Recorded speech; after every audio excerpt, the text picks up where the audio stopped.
What happens when you make a cake request? You get a cake, you know what I'm saying? When you request a domain name, your computer first checks its local cache to see if you've previously looked up to the address recently.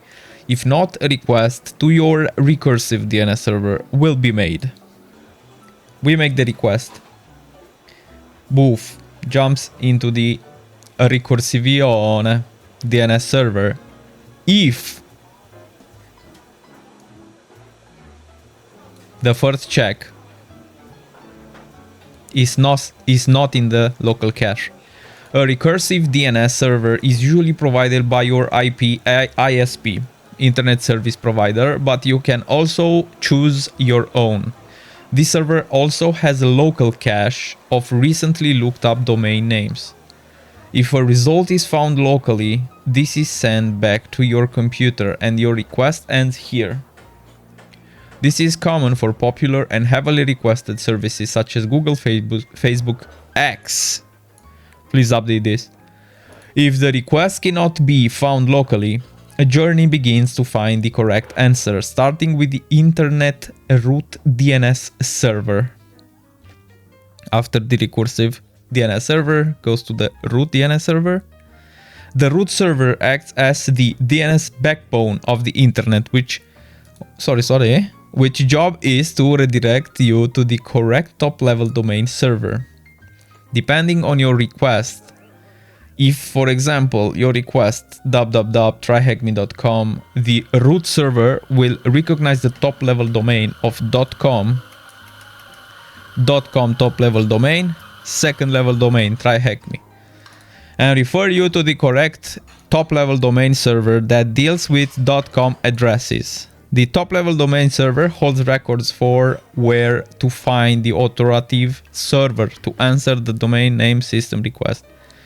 The authoritative server is often also known as the name server for the domain. For example, the name server for tryhackme.com is skip.ns.cloudflare.com and yuma.ns.cloudflare.com. cloudclare.com. You'll often find multiple name servers for a domain name to act as a backup in case one goes down. An authoritative DNS server is the server that is responsible for storing the DNS records for a particular domain name and where any updates to your domain name system records would be made. Depending on the record type, the domain name server record is then sent back to the recursive domain server, where a local copy will be cached for future requests and then relayed back to the original client that made the request. Domain name server records all come with a time to leave value. We read about this header. This value is a number represented in seconds that the response should be saved for locally until you have to look it up again. Caching saves on having to make a request every time you communicate with a Cerberus.